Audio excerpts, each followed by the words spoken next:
É o seguinte, tem bastante perguntas sobre TDAH aqui. Vamos. Bora lá? É incrível como esse assunto, né? As pessoas se interessam mesmo. A gente teve um especial sobre autismo. Não sei, chegou a ver, não? Não vi, muito não legal, vi. Legal. Muito legal. E tem muita gente que confunde autismo Vamos com diferenciar com TDAH. primeiro, qual a diferença básica? Olha só, o TDAH, se a gente for definir, são aquelas pessoas que desde sempre, ninguém vira TDAH, né? Porque tem gente que com 30 anos, eu sou TDAH. Não, você tem que ter sido sempre. Né? Onde você tem o lobo frontal funcionando menos, e o lobo frontal é o grande maestro da orquestra cérebro. A orquestra cérebro é o quê? Tudo é pensamento.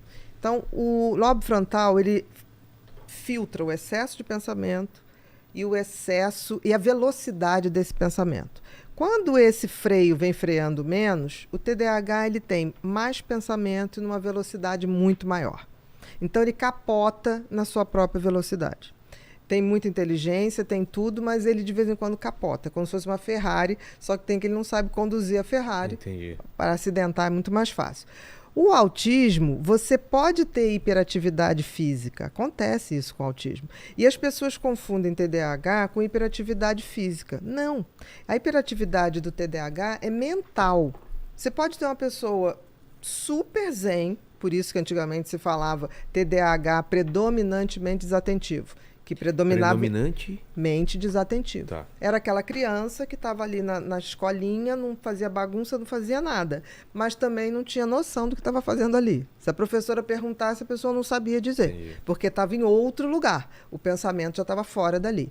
Então, durante muito tempo, se confundiu, e até hoje se confunde, hiperatividade física com TDAH. Não é.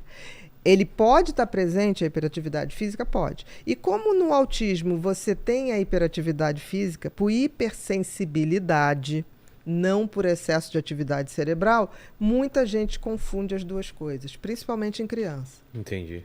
E tinha uma escola antiga que colocava como se o TDAH fosse um tipo de autismo. Por quê? Os dois têm hiperfoco. O que é hiperfoco? É aquele assunto que, para o TDAH, faz o cérebro dele funcionar direitinho. Porque dá tesão e ele se alinha e ele consegue fazer aquilo maravilhosamente bem. No caso do autismo, ele não tem o hiperfoco pela mesma maneira, pela mesma função. Ele tem um hiperfoco porque ele tem um traço muito obsessivo.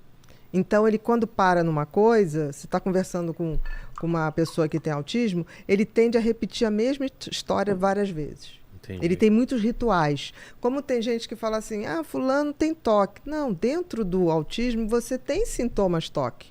Porque é como se aquela criança precisasse reafirmar a realidade. Então, ele quer as mesmas coisas do mesmo jeito sempre. Se ela gosta da textura do plástico, ela vai querer. Sim, por quê? Você concorda que o autismo ele tem uma hipersensibilidade para o mundo, tá? Certo. Então, é o toque, é a sensibilidade auditiva. Então, quando ele começa a ter certas coisas e aquilo se dá bem, ele quer aquela segurança. Ele não quer arriscar outra coisa. Então, eles tendem a repetir sempre a mesma coisa. Você tira um brinquedo, ele... Não, vamos brincar disso. Criança brinca com o que gosta? Gosta, mas, por exemplo, a criança com autismo, ele vai ser o mesmo adulto querendo brincar com os mesmos jogos. Entendi. Por exemplo, eu tenho um paciente que tem mais de 50 anos, ele todo sábado tem que jogar um determinado jogo, que é o jogo que ele jogava quando criança. Jogo. O mesmo jogo. Aquilo dá uma segurança para ele? Aquilo dá uma estabilidade. Entendi. Como tipo assim, para ele é tão difícil entender o mundo, porque o mundo é muito cheio de estímulos, né?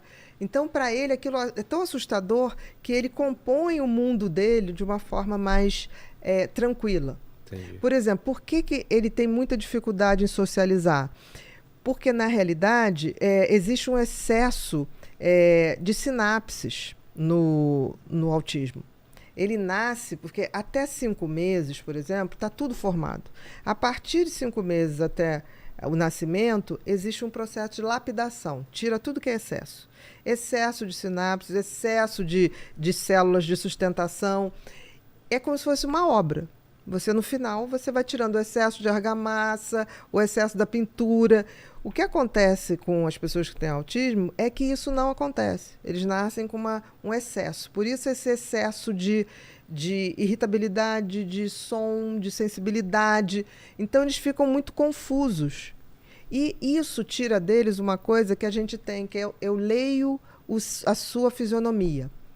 Isso é feito pelos neurônios numa velocidade de 0,0002 segundos. O que acontece? Ele vai ter 0,02, que ainda é muito rápido. Mas ele perde, porque a gente faz micro expressões que tem que ser lida imediatamente, para eu entender se você está entendendo o que eu estou falando, se você está gostando. Eles não conseguem ver isso na velocidade de uma conversa. Acontece, eu entendi. E aí eles não sabem o que você está querendo dizer. Entendi. Tanto que você tem um livro que se chama Mãe Me Ensina a me relacionar, alguma coisa. Mãe me ensina. Porque eles precisam, tanto que o ABA, que é um método que você trata autismo, você ensina ele, você reproduz com ele o que seria o sentimento das outras pessoas, Entendi. porque ele tem dificuldade de captar, pela falta de velocidade. E de repertório também, porque você não tem essa velocidade. Exatamente. Então eles perdem esses fragmentos, por isso é tão difícil eles socializarem. Entendi. E você está falando uma coisa, ele continua naquele mesmo assunto. Então ele é capaz de ficar falando horas de um assunto E que não é você capaz de perceber da pessoa. não, que você está entediado, que você está irritado. Pessoa que não conhece, porque aos pouquinhos você vai mudando ali o assunto e ele Sim. volta naquele assunto. Então, assim, se a pessoa não entender isso, acha que a pessoa está implicando. Entendi. E não está implicando. Eu descobri um método que me faz faturar alto todos os meses, mesmo sem precisar aparecer. Dá uma olhada aqui, ó. Mais de 10 mil todos os meses, 18 mil em apenas um mês. E depois de muito tempo, eu decidi revelar esse segredo. Eu quero que você, assim como eu, descubra como faturar muito com o canal de cortes, começando com o que tem daí da sua casa. Clique no link abaixo e vem. Estou te esperando para revelar esse segredo.